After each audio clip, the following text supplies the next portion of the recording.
Are the U.S. and Israel getting a divorce? I don't know about a divorce, but I think infidelity is certainly possible. I mean, Israel needs Sometimes the it's a better US. solution, right? And Israel has wanted more than a marriage. Israel wants a special relationship, and it has had one. And that relationship is based on more than just interests. The idea of shared values. Now, the current government of Israel does not share values with the Biden administration, Democratic Party, most Americans, and I think most American Jews. I would say there is no single person in the world who has done more to undermine bipartisan support for Israel in the United States than Benjamin Netanyahu. Brian, I can see that you're not in full agreement. Well, I don't understand this rhetoric, right? I mean, you're dropping J Street talking points about, Netanyahu is the biggest obstacle for peace and the biggest reason that there's this wedge happening. I mean, Netanyahu was not the one calling America a racist state or a racist country. That is what members of your party are doing, sir. They are driving a wedge into the U.S.-Israel alliance and into the Jewish community. I don't think you can ignore the fact that 70 to 80% of American Jews in every election for the past 40 years have voted for the Democrats. 70%. And it's no surprise. I mean, Israel has indeed projected that it shares fundamental American liberal values aligned with those of most American Jews. But in Israel, that is making permanent the occupation of the West Bank and not giving the Palestinians the right to vote in the West Bank, which is certainly not part of this government's plan, is misaligned with the values that Americans hold dear. It is also the fact that an Israel led by the Right Religious Alliance is headed in an increasingly not just authoritarian, but also theocratic direction. It's not yet a theocracy, but that is the dynamic. And the third thing is the matter of the relationship with American Jews, whose support for Israel, I do believe, has been something that has underpinned the relationship overall of the U.S. and Israel. I mean, 80% of American Jews are liberal by any measure I've ever seen. Most of them are reform. The orthodoxy in Israel that is allied with the right wing in Israel projects disdain towards the American Reform Jews, and that's not something that's going to create good karma and cement a special relationship. Yeah, I think that's right. And one thing, my last point here is that I think a lot of Americans, including myself, who identify as progressives and Democrats, have been absolutely inspired by the protests that we've been seeing in Israel since January against the efforts of the current government to change the judiciary. The full raft of reforms that were proposed from the beginning included not just government control over the appointment of justices and judges who would be puppets, but when the puppets forget to act as puppets, it would enable the parliament by a simple majority to overrule their decisions. That is genuine elected autocracy. Okay, and I don't think that's anything that the American body politic can get behind. I mean, even evangelicals don't want this. Okay, ask yourself, what would prevent Caligula from appointing his horse to the Senate? The one thing that sticks out to me that Herzog said is they talked about the Iranian threat. And the one thing that I really just can't seem to understand is that the Biden administration will find the time to call the Netanyahu government extreme, but they will not say anything as Iran has executed now over 300 of their own citizens in the first 6 months of this year, while they continue funding terrorist proxies both in and outside of Israel. So if the Biden administration is serious about supporting Israel, I think the biggest thing that they could do for once and for all would be to walk away from any diplomacy with the world's leading sponsor of terrorism. And it would be nice if Herzog and other people in Israel would start pressing the United States to make actual move on that front. Yeah, Dan, what's your impression, and also perhaps the difference between the Washington care of Tehran and Jerusalem in this respect?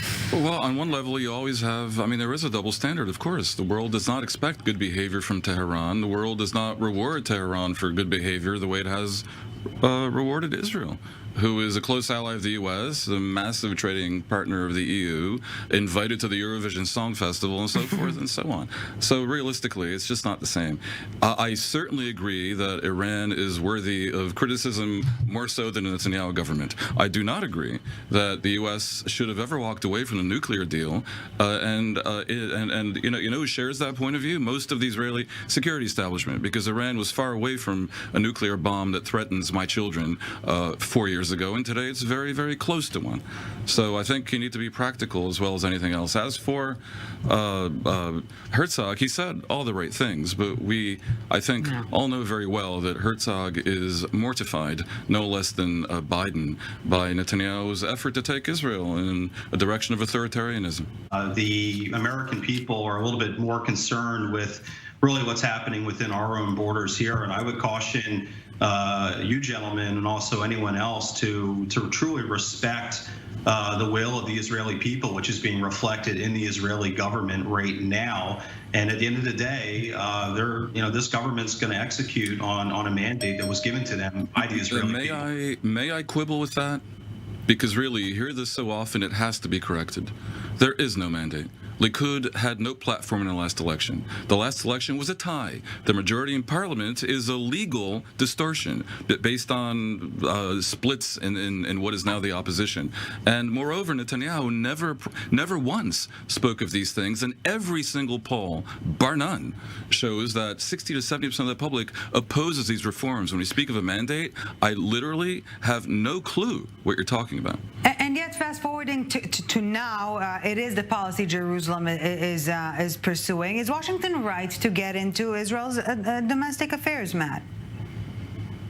I wouldn't say the president and any American politician certainly has the right to express an opinion. I would not say they are interfering, certainly not to the extent that we've seen interference from, for example, Netanyahu in coming to Congress to speak against President Obama's Iran policy. But certainly, the United States has been a longtime supporter and partner of Israel. We give Israel close to $4 billion a year in military aid. So I think the United States, for all of those reasons, is certainly entitled to express opinions about the direction of the Israeli policy. Moreover, I think the Israeli public is entitled to know what are going to be the consequences of the actions of its government. This is a little bit of a delicate thing because the opposition in Israel stands accused, and I think in some ways rightly so, of inviting foreign pressure on a government, and that can look a little bit uncool. But you can look at it a different way altogether, which is it might be a favor to the Israeli public if the American government or any outside government actually made clear what would be the consequences of the actions the Israeli government intends to take. Because, Israel has the right to do what it wishes, but other countries have the right to not be so friendly with a government that acts in that way. And I think the Israeli people occasionally might have some confusion on the score, and Biden's non-invitation to date of Netanyahu to the White House, I think, is aimed on some level at settling that confusion. So, to that point of the Israeli public, we're so well versed throughout the years to hear it, this threat that Israel is becoming a partisan issue in the U.S., but perhaps now, on the flip side, from the Israeli standpoint, is the U.S. becoming a partisan issue in Israel? Brian?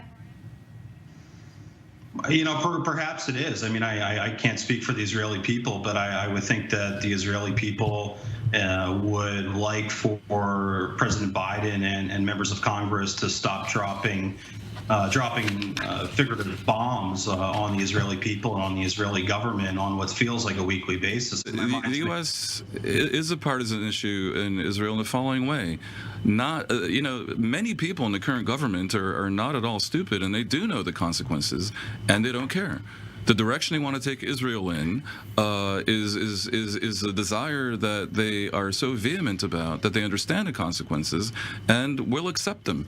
And that is not the entirety of the roughly half of Israel that voted for this government, but it's some of them.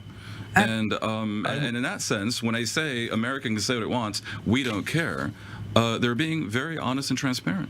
Gentlemen, if we want to talk about rights for the Palestinian people, Who is that partner for peace for the Israeli government? I'm not here to defend Mahmoud Abbas or the Palestinian Authority, although that's what you would like me to try and do. But I think regardless of who the Palestinian Authority is, that Israel is choosing to pursue policies that make a two-state solution impossible. Even if there's no partner for peace on terms that Israel finds acceptable, that doesn't justify the colonization that creates a one-state reality where a quarter to a third of the effective population of that one state does not have the right to vote. Brian, final remarks before we wrap it up.